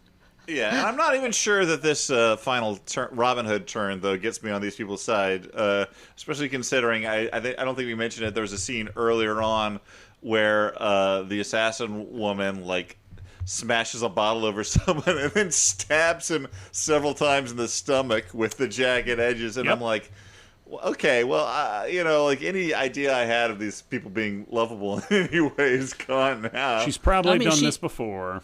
Yeah. She ripped a guy's ears off, and again, that guy, he was just a security guard on the money plane, just doing his job. Yeah. There's no reason to take his ears off of his head. I don't think they're going to be able to be put back on. It's not like he's made out of Legos. Yeah, and she probably just tossed him down the toilet with the rest of the pilots and stuff. Which is going to clog the toilet on the plane, too. You're not supposed to throw garbage into the toilet on the plane. There's a sign on there that says no ears. What if Kyle MacLachlan, like the plane got sold to like a normal company, Kyle MacLachlan's taking, a trip, the clog comes back up, it's an ear, and he's like, not again. Not again. I don't have the energy. That's a reference we all love. Or Hugh Dancy from Hannibal would cough it up, and he's like, "Oh, I can't throw this away. I guess I'll put it in my pocket." Or what's his face from Reservoir Dogs, who gets his ear cut off? There's face. There's a rich history. That's our it's tribute Van Gogh. to We can go back to Van Gogh. Our tribute to the removal of ears in art. Okay. Join us, won't you? I'm glad as the Flophouse takes a 2-hour tour of the great moments of ear removal in human culture. Yep. Van Gogh. Hi, I'm Elliot Kalin from the Flophouse. I can't believe I fucked that up. Yeah, it should have been Earwee Van Gogh. Tape. Okay. Ever since the noble earwig first crawled into someone's ear, ears have been both a boon and a curse for humans. We've expressed this in many different ways, in many different forms. Sculpture, painting, film, and also the actual removal and lacquering of ears to be placed onto wooden boards to be used as decoration in, I assume, a serial killer's house. Oh, wow. Now, and I guess we'd intercut footage of famous ear moments in movies, like in Star Trek II, Wrath of Khan. Yeah. And then join us next week when we talk about Eyes. We'll talk about Unshannon Delu and Event Horizon. After that, we'll talk about Noses, and we'll talk about Batman Returns. There'd probably be that scene from an episode of Double Dare where you have to, pull out a flag from a giant ear that's filled with something that looks like earwax. It's just I think it's a big nose full of boogers, sexy. But maybe it's an ear. That's a good thing we've got Mark Summers on the line. Hey, Mark, we got a question for you. On Double Dare, was it an ear or a nose? No, I can't patch the phone into the recording equipment, so you're just going to tell me and I'll tell them. You don't remember? Can you look it up? Oh, you have someone you can call. Okay, I'll hold. He's calling. He's got someone he's going to call to find out. Okay, let's keep him on there. Just keep him on the line. Mark's, wait, guys, quiet, please. Mark's back on the line. Yeah? Okay. Yeah, Mark? Oh, they didn't know either. Well, do you have any, tapes that you could review? They're in your basement, in a box. But you're not sure which box. Okay, put us back on hold. See if you can find that box. Okay, so guys, he's looking in the basement now to see if he can find the box that the tapes are in, so he can review them. We should probably just, keep him on the line and move on. Wait, no, Mark's back. I really want to get this settled. Mark? Yeah. Oh, the basement's flooded. There's water damage on the boxes. Oh, and the tapes were ruined. Oh, I'm so sorry to hear that. Oh, and all your personal memories, too. Oh, your wedding tape. Oh, I'm so sorry to hear that. That's right. Well, are you insured? Oh, you didn't. Well, you'll have to see. If the water caused the damage, then it might be insured. But if it was, say, some other thing related to the water, it might be. Yeah, you should handle that. Elliot, tell him about kitty litter. Yeah, have you tried using kitty litter to soak up the water? Yeah, tell him that. He is asking what kitty litter is. You want me to tell him what kitty litter is? Yeah. I mean, it's what. So they're it's like sand that cats take shits in. It's like sand that you put in a box for a cat to go to the bathroom. He says that sounds disgusting. But yeah, it crazy. does. I mean, yeah, it's a weird thing for people to have. Oh, I'm getting another call. Hold on. Yeah. I lost the call with Mark. Who's on the other line? Hold on. No. Jim? Oh, hey, Jim. Yeah, I was just talking to Mark. Yeah. No, I lost the call. His basement got flooded. I know. Terrible, right? That's funny. I wish I could plug you into the recording device so that everyone at home could hear what you're saying. Which Jim? Not since Bob Newhart has there been such a funny one-sided phone call. Oh, this is Jim Gordon, Commissioner Jim Gordon from. Wow, okay. Oh, the rule master's on your case. Oh, because you've been working with an unlicensed vigilante all this time. Yeah. Oh, they took your badge. Well, I gotta say, Jim, I warned you this would happen. Yeah. I mean, you're sending all these people to the asylum because you couldn't make the charges stick in so jail close because to a man in a bat the costume was arresting them. synopsis of the. I got sympathy for him, but Okay, well, Dan's starting to get upset. Yeah, we're recording the podcast right now. Oh, Dan, Jim says hi. Okay, hi. He said Dan says hi back. Oh, you've never met him. You're just a big fan. Oh, yeah. He says, okay. Well, anyway, Jim and Stuart. He says he likes you too. Oh, Jim, cool, yeah. I should finish. Oh wait, I'm getting another call. Did he Mark's say back like on the or line. love? No. I already lost him. He had to go deal with something. Mark, I'll ask him next time. Mark, why don't you just tell me later, okay? Yeah, okay, sounds good. Okay, love you too. Bye. So, Okay, guys, I'm glad we got we that squared away. so we got it settled. Mark's basement is flooded. Oh, yeah, that's too bad. I hope he tries kitty litter. So if you have any questions about Double Dare, do not go to Mark Summers because he does not remember it very well. So the team, Jack calls up Darius Grouch, the Rumble, and he reveals that fuck it, we're double crossing you. We're throwing all the money away. You don't get it. And then they out Darius to the whole money plane team, revealing that Darius has been trying to screw over the money plane.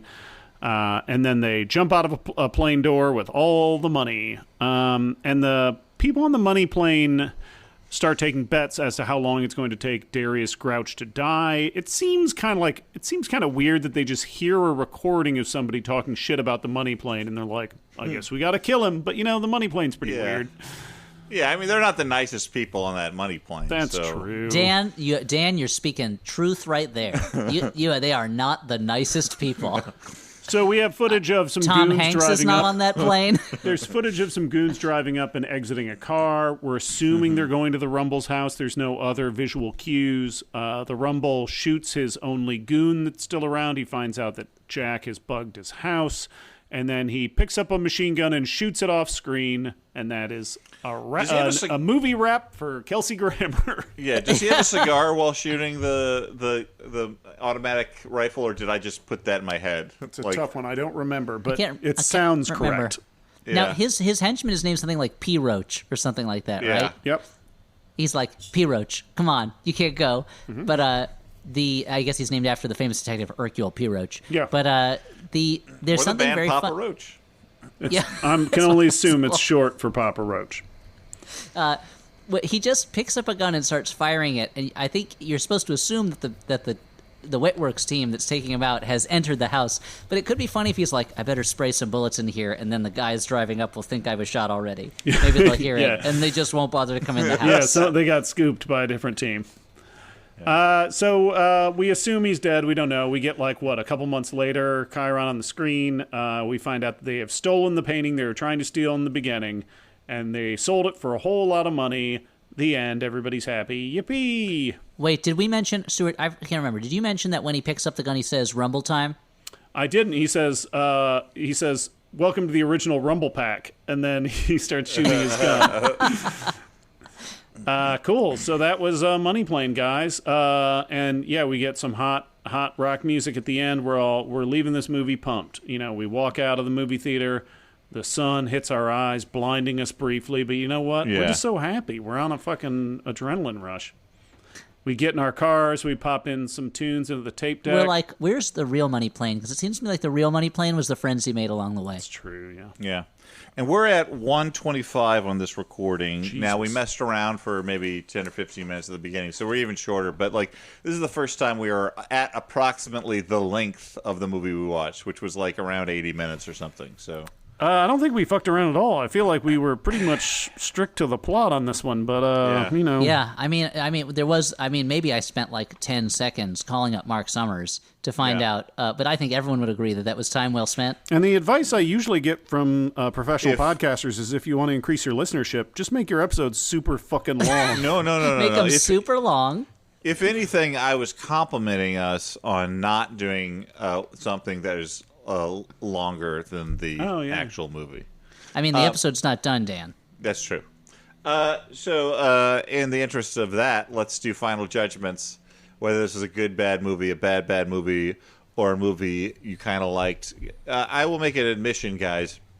I've actually seen, at this point, Money Plane 2 times. Yep. That is because during this pandemic, a lot of people are having watch-alongs, self-isolated watch-alongs where they chat over the internet while watching a movie together. A bad movie group of folks that I'm pals with did Money Plane. And that's the movie we just watched, though, right? The movie you just watched. Plane? Okay. So I when I watched it the first time, I could barely follow what was going on because I was chatting and making jokes and having a drink and whatnot. While it was not the conducive atmosphere to actually following the plot. And then this second time, I actually paid attention to everything that was going on.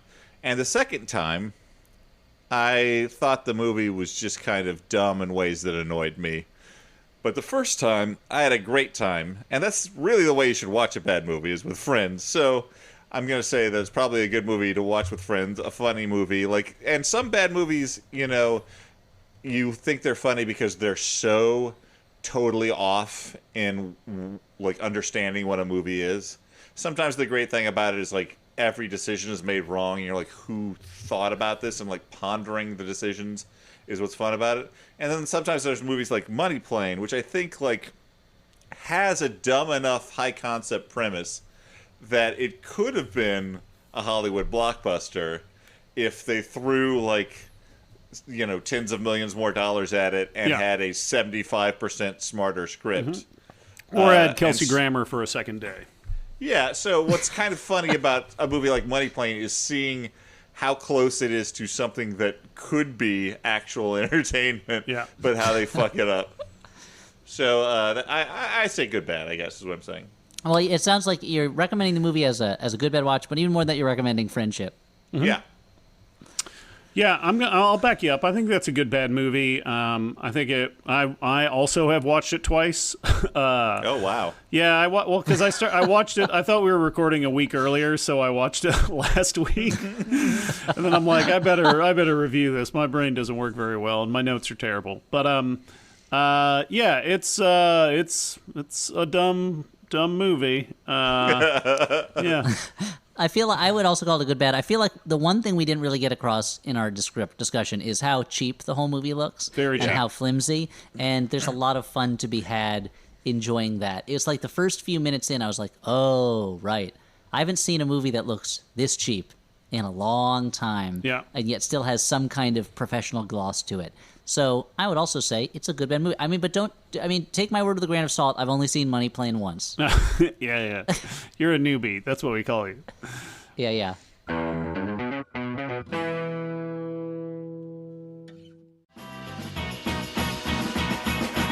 I'm Riley Smurl. I'm Sydney McElroy. And I'm Taylor Smurl. And together, we host a podcast called Still Buffering, where we answer questions like, why should I not fall asleep first at a slumber party? How do I be fleet? Is it okay to break up with someone using emojis? And sometimes we talk about bugs. No, we don't. Nope.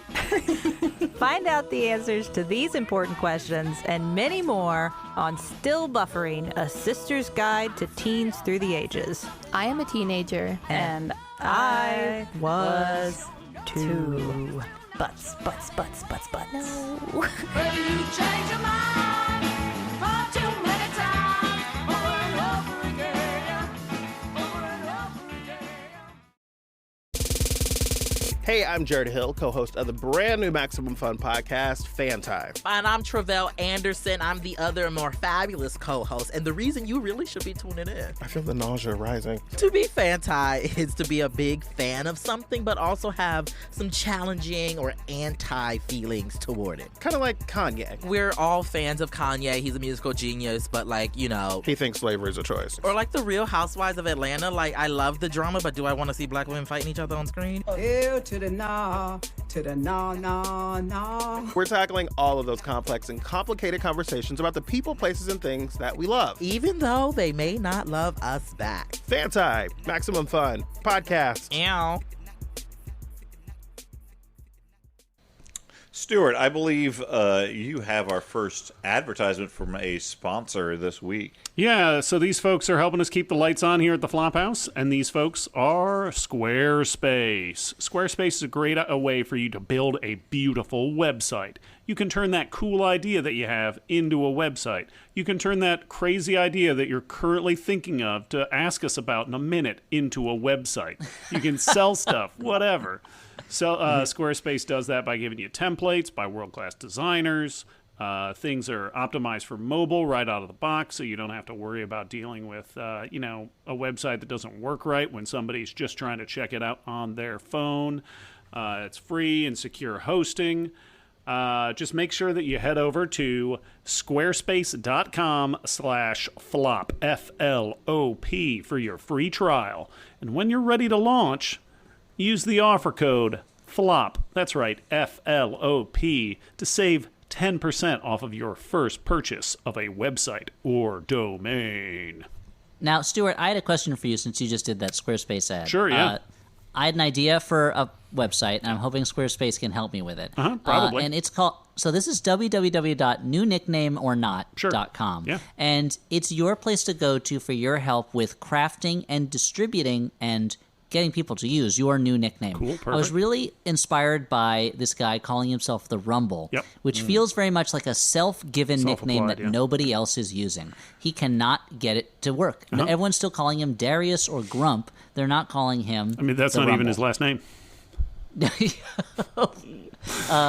Grouch, sorry. He is kind of a grump, though. Grump would be like the nickname version of his last name, which would be appropriate, that's but that's not something you can give yourself, right? Now, and something that I didn't even mention, that he's, of course, Darius Emmanuel Grouch because he's the heir to the Oscar T. Grouch fortune. They made their money in waste management, right? Yes, exactly. Wink. And now, newnicknameornot.com will help you to craft a new nickname and make sure it's the right nickname for you. The Rumble, not the right nickname for him, but maybe like Crime Professor.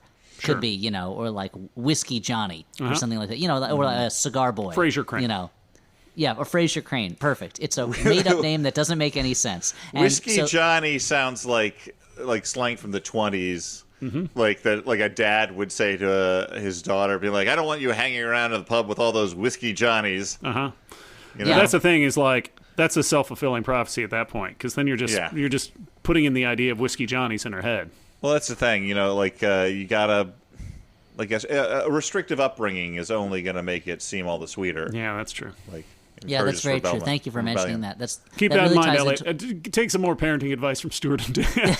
That's great. That's great. Newnicknameornot.com. It'll help you to craft that nickname that's right for you, and then also get people using it by putting your nickname in the mouths of lower-level celebrities in a cameo-type setting where they will leave messages on your friends' answering machines and voicemail referring to you with your new nickname. Hey, maybe the Rumble would have taken off if Steve Guttenberg had left a message on his best friend's, not Steve Guttenberg's best friend, but the Rumble's best friend's answering machine referring to Grouch as the Rumble.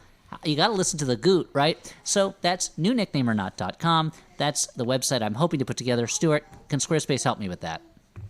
Let me double check. Do I have time to call Mark Summers and ask? I think you do. I think you've got nothing but time. Okay. Well, I'll do that. I'll get you your answer by the end of the episode. So once again, Squarespace.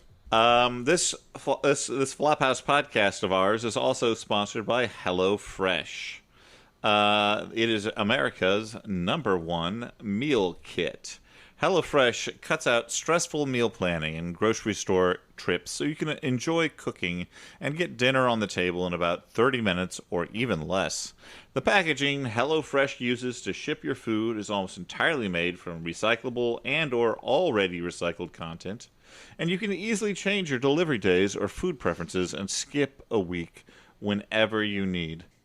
Now, I've had HelloFresh in the past, and I remember being very impressed with it. And this is as a guy who, as an avid cook, sometimes scoffed at the notion. But it was delicious, and I had the low-calorie version, and it tasted non-low-calorie. I'll tell you that. Go to HelloFresh.com/Flophouse80 Those are the numerals, not the word 80.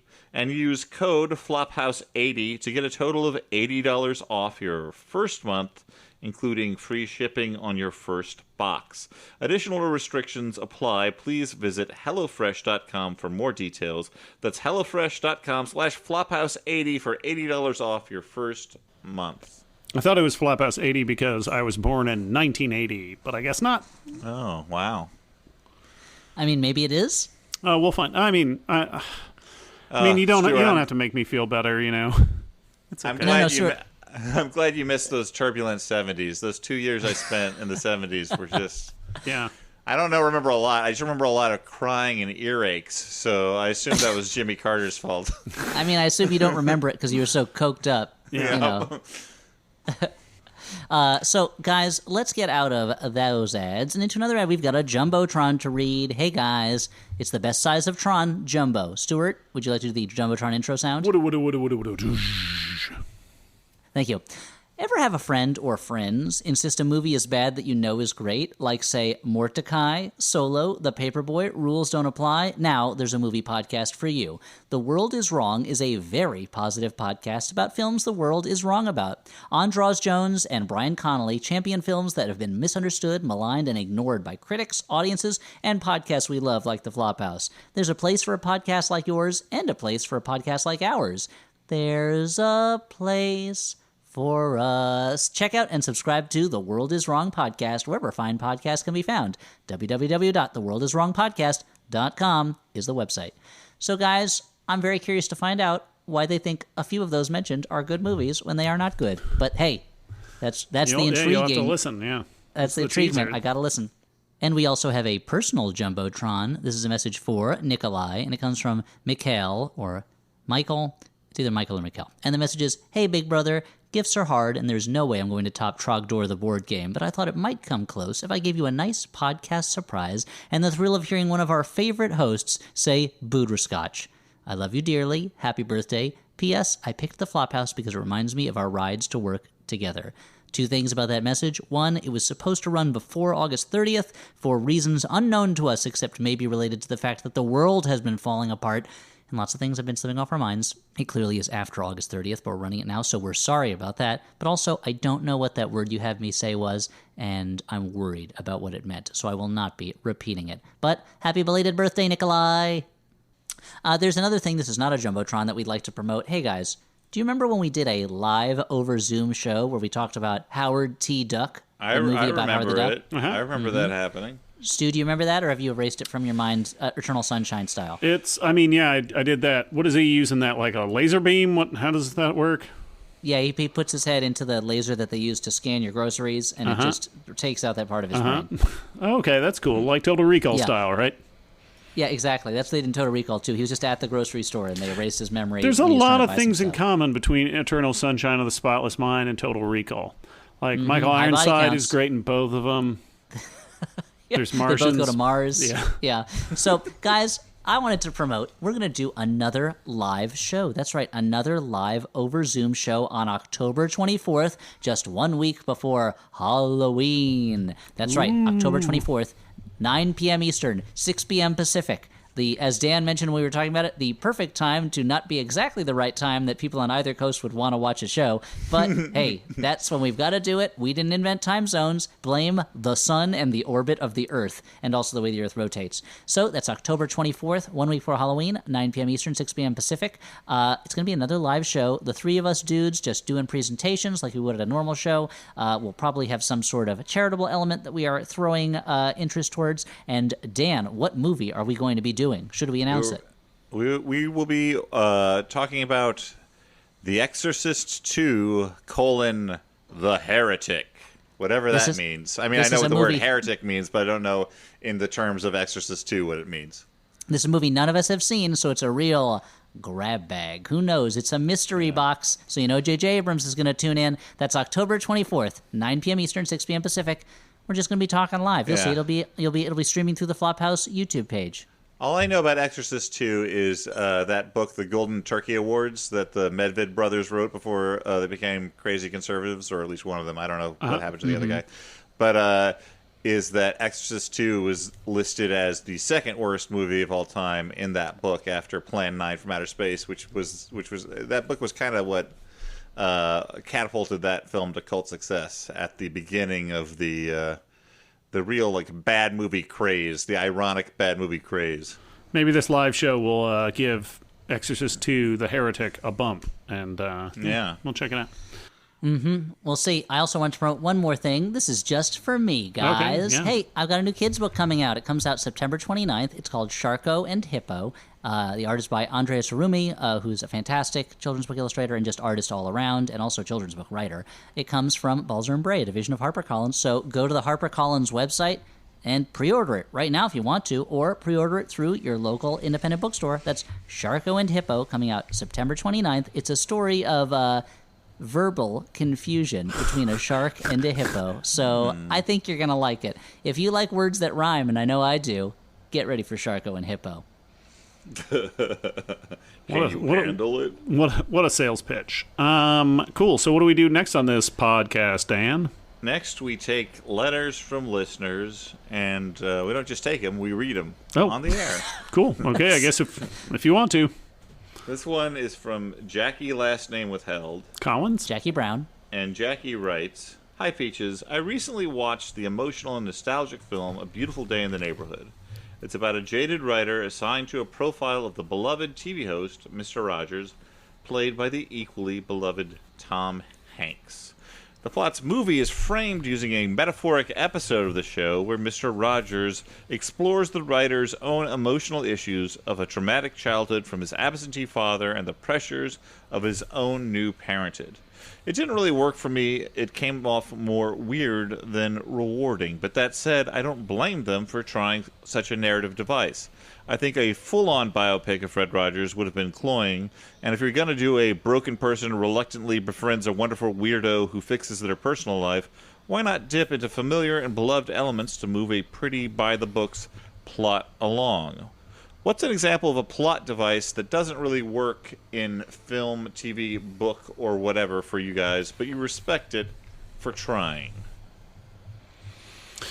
I was going to say... In the movie Doom, I know I don't want to gonna ruffle some feathers here. In the movie Doom, they throw in a bit near the end of like a first-person shooter moment. You know, you got to do it. You got to try. And it didn't quite work for me. Partly because that type of shit always makes me motion sick. But I know it's an attempt to like capture the feel of a video game. But unless you're Edgar Wright, you're not going to be able to capture that feeling of a video game using a movie. So. But whatever, give it a go. And yeah, I'm looking at you, Hardcore Harry or whatever that movie is that I couldn't watch because I knew it would make me barf. I'll mention one where I had sort of a mixed reaction to it, which is I watched Dr. Sleep a few nights ago, and directed by Mike Flanagan, who is beloved for many horror movie. And which ones? He did Hush. He did Gerald's Game. Like I think there's other stuff. He did the good one of the Ouija movies, I think maybe. Okay. So he did the sequel to The Shining, and The Shining is an interesting case because obviously Stephen King hated the Kubrick movie, and to the degree that he actually liked the Steven Weber version of The Shining. And part of the reason he didn't like it was this, adaptation of a very personal story to him about alcoholism at a time that he himself was an alcoholic. And so I think Dr. Sleep, the novel, was kind of like part of his impetus, I think, in telling that story was like telling a continuation, telling a story about someone who recovered from alcoholism. This is all sort of background to say that, like, Dr. Sleep feels very much like a Stephen King movie, the version that with Ewan McGregor that Mike Flanagan directed, defiantly like a Stephen King movie almost, whereas like The Shining feels very Kubrick. But Dr. Sleep also uses imagery directly from the movie The Shining, like sometimes actual shots from the old movie that have been cleaned up. Sometimes it's like just the same iconography, And I have mixed feelings on that because it does feel like this should be its own thing that stands on its own. But at the same time, those images are so indelible and the story is linked to The Shining. I feel like it's kind of hard to make that movie without some of those references. Like, that is, like, iconic. So that's a time where, like, I think they tried a very bold, formal thing, and I'm not quite sure how I feel about it. Yeah, I mean, I feel like audiences are kind of with you because most folks that I talk to are pretty, like, they either love it and that's the parts of the movie they like, and for other people, that's what lost them in the movie. Yeah. Mine is also going to may ruffle some feathers. I was just going to mention there's a little movie from a few years ago called Cloud Atlas, where, like in the book it's based on, it's telling a number of linked stories, and they were kind of intersecting these different stories in different spaces and times. They had the same little group of actors playing different parts in each, and it's something that I like the concept of, but it just doesn't quite work. It leads to some casting that I think would not fly in the current climate, but also it means that, like, you have to have, like, caveman Tom Hanks of the future, and a few other things like that where you're like, this doesn't really, I don't see how these stories are really related, and also I don't know why these characters are connected. Like, I don't know why this actor is playing these three characters other than that they are roughly the same age as that actor. So I wish that there was. I really admire the concept of we're going to tell a bunch of linked stories with the same group of actors playing different characters, but it just doesn't quite work. So I'm going to give them a B- for effort. Yeah, I mean it's a big swing. It's a real big swing. I largely liked that movie, but yeah, I mean, you know, again, setting aside the racial problematics of having some of this happen, also the stories rhyme with one another in different ways, but it's not like the characters that these people are playing are like the same character in any sort of significant way. So it is weird. It's like something that could easily not happen and still have those sort of like stories retold through time feeling. There's also, in watching the movie, there's no story in it where I'm like, oh, if this story was not here, the movie would be less off for it. You know? Yeah. It's just like it feels to me like a really great concept in search of the content to fill out that concept. But I know that movie's got its champions, and that is totally okay. And spoiler alert, my recommendation for this week also has some things that I respect for trying but don't quite work. So we'll get to that when it's recommendations. Man, why do you gotta give me such a tantalizing tease for my taste buds? It's just a tantalizing taste bud tease. Okay, well, just one more letter. Uh-huh. And I'm just gonna dive right in. Dear Peaches, I've been a listener for a few years now, and I've always loved you guys. Elliot, with your brains and songs, you are always getting me on an intellectual level. Stuart, with your original party dude attitude, combined with your unabashed nerdiness, you are the people's champion. And Dan, my fine depressed fellow, you have always been the guy I've connected with the most. Listening to your trials and tribulations over the years helped me get through some terrible times, so I've always taken your recommendations very seriously. Thank you for Stop Making Sense, a movie I'm pretty sure you made somehow. Oh, if only. So, when I heard on the show that you take cannabis, something you referenced a few times, but notably on the Cats episode, I figured I'd get over my previous stance and give the devil's lettuce a serious try. And unlike all the scary stories I was told in Dare, I actually felt comfortable when I was high. It has greatly improved my attitude in day-to-day life, helped me relax when my anxiety is out of control, and most importantly, helped me realize that I am, and always have been, a woman. Well, not always. I used to be a little girl. But I was never a boy, and realizing that now has changed my entire outlook on life, and in the weirdest, roundabout way, your show helped me realize that. Thank you for everything you've done. I'm so happy now. Love, Ramona, formerly dead name withheld. I just thought that was a real sweet letter. No, it's a nice letter. Thank you for reading. It's a very, it just makes us feel good. And, I like that I was able to, get somebody to smoke weed. Help someone through drugs. Yeah. Like remotely just like just say drugs are cool by me. Just say yes Yeah, I mean, to drugs. if I was running, say, a small, farm to table drug selling outfit, I don't know if you would be my first choice as a salesperson. Mm-hmm. I don't feel like sales is necessarily your best attribute. I feel like Yeah. you're more of a logistics type person. Sure. But it's nice to hear that I was wrong in this case. Yeah. Anyway, thank you so much, Ramona. I just really appreciated getting that, and I wanted to share with everyone. I like that is genuinely heartwarming, while at the same time being like the exact opposite of what every after school special that I ever saw. Wonderful. Hey, let's do recommendations, the part of the show where we say, why not go watch this movie instead of that one? Although with Money Plane, you could probably find time for both if that's the kind of thing you like. Yeah, it's like 80 minutes long, man. No, Dan. It's Ticking like clock. You only have one movie. What do you choose? What do you choose? Chopping Money Mall. Plane or something? Chopping or Chopping Mall. Mall. Yeah. I wanted to recommend, recommend is a hard one with this one, but I watched We Need to Talk About Kevin, which is a very it's great. punishing movie, but very good. I really like Lynn Ramsey. I liked Morver and Color a lot. I liked You Were Never Really Here a lot. Yeah, Laugh Factories. Laugh Factories, all of them. This one is about... I will tell you what it's about, and then you can decide whether you think you have the fortitude for it. It is about a child who,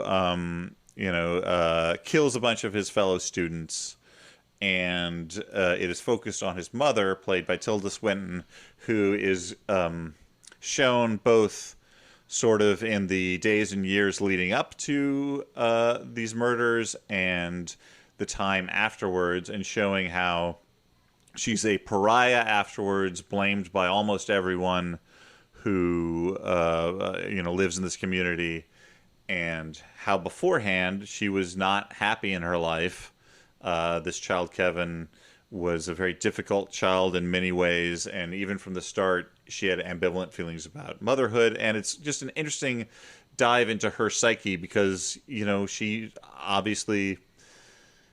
this guy did horrible things, but she blames herself, wonders whether she should blame herself. It is done in this, fractured style, And Kevin is presented, at least for me, almost cartoonishly villainous.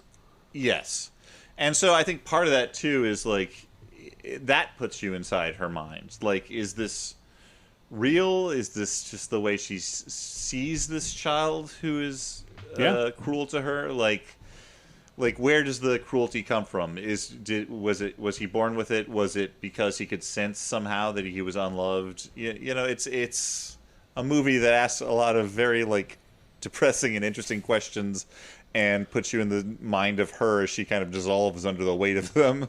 On the other hand, it's a movie that postulates the concept that Tilda Swinton and John C. Reilly would be a couple, and I love it so much, guys. Yeah.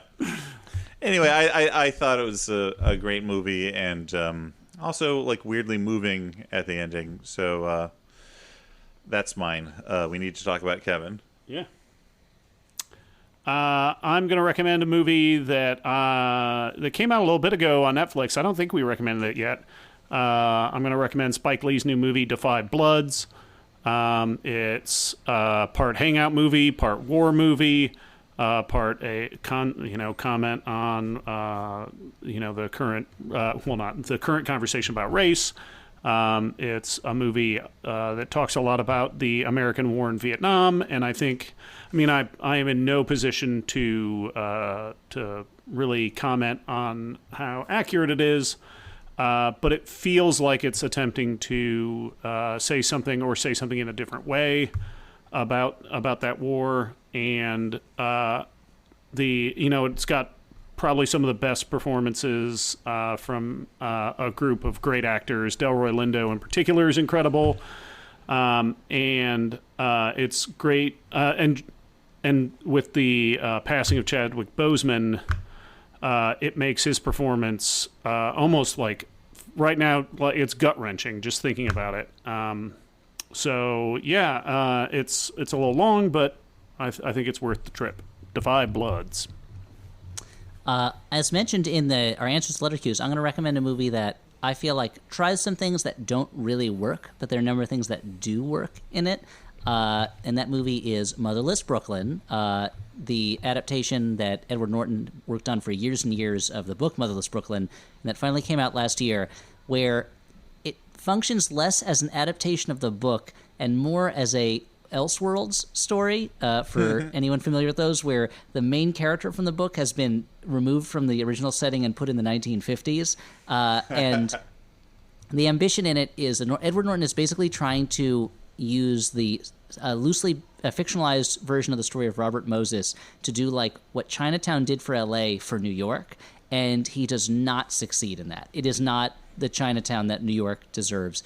And there are two main issues that I have with it. One is that the main character is a person who's dealing with serious, like, what's the way to put it?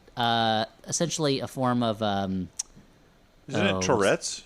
Tourette's. Yeah, I couldn't remember the name of it. He's basically dealing with Tourette's, and it's something that never really causes him any problems. He just kind of he shouts things and can't control himself, but it never really gets in. It never really seems to be a complication in his life. Just like a colorful character trait. Yes, exactly. Which feels like it is both. It is trying to empower a character with Tourette's, but it feels like it diminishes and trivializes the problem. But and at the same time, it is a movie that is trying to say something about racism in American infrastructure planning, and especially New York infrastructure planning in the middle of the 20th century.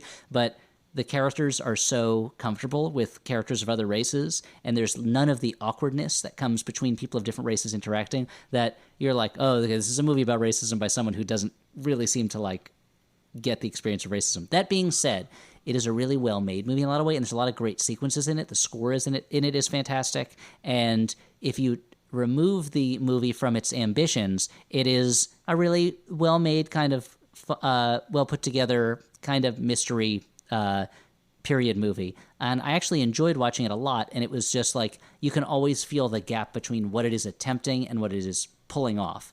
But it's kind of worth watching if just for the score and the costume design and the production design of it. It looks great. Charlene has mentioned interest in seeing it, but I kind of held off because it seemed like it was going to be a big mess. So you're saying it's not a big mess. I think it's the thing is it would be a more exciting movie in some ways if it was more of a mess. Yeah. It is a really like competently well-made movie that has a lot of good stuff to it, and it fits into this. It feels like it wants to be a throwback to movies of the 50s or 70s, but it actually is a throwback to movies of like the late 80s, where it was like you could go to the movie theater and see like a 3-star suspense thriller and be like, oh yeah, that was really good. There were a lot of good people in that. So Motherless Brooklyn. I mean, like that's actually the most effective thing you said. Because I want to return to a time where I could go to the movie theater and just see like a 3-star suspense thriller. Yeah, like, I just feel like that's a past era, and I like it. And that's like, kind I of. guess I'll watch The Devil's Own. It's got Brad Pitt and Harrison Ford in it. I think it's better than The Devil's Own. But when you would have a lot of people who are really good at their jobs making a movie that is not a huge movie, that's what it feels like, and doesn't feel like an independent movie. It feels like a studio movie. But for the days when it was like, it feels like a movie made in like 1992. Like 1988. So, Motherless Brooklyn, it's not going to change your life, but it's better than you would think. Well, okay, guys, let's close up the Flophouse for this episode. I got to go cook some dinner. Do we have a second? I want to talk a little bit more. You guys had mentioned a lot of interest. You want to talk more about the relationship between the Astra Militarum and the Adeptus Astartes in the Warhammer 40,000 universe. You know what? Just text us after the show. Sure, a text, maybe a FaceTime chat, or either that Discord channel you guys keep wanting me to set up. Let me sign off before you FaceTime me again. Okay. And I promise I will. I'll pick up again. I just I like to have different files for this. Yeah, I'm still waiting for Mark Summers to pick up. He's not answering his phone, but okay. I'll do that afterwards. I think he's having trouble with that basement situation. I would love to hear more about the Miscumum Pestidorum and the Antipasto Bologna. Yeah, that sounds it sounds real fun. Okay, well, thank you to Jordan Cowling for editing this nonsense. Thank you to Maximum Fun for helping us broadcast this nonsense and make money off of it. Thank you to our sponsors. Thank you to you, the listener. Please rate us over at iTunes or tweet about us or do whatever you can to get the word out to the world. Thank you for continuing to listen, even though we're in the midst of a pandemic and there's a lot less commuting. It means that we're all the more important to you, so I appreciate it. Yeah, so help us get the word out. Tell your mom. You've been looking for a reason to call your mom. Just call and tell her about the Flophouse. She probably knows a couple people that like podcasts or movies. All right. For the Flophouse, I've been Dan McCoy. Hey, I'm Stuart Wellington. Hey there, Elliot Kalin, saying goodbye. Bye. Bye.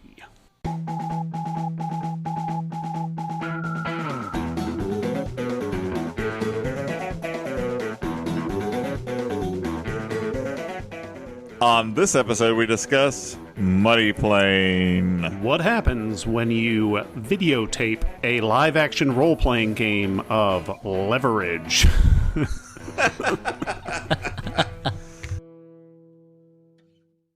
MaximumFun.org.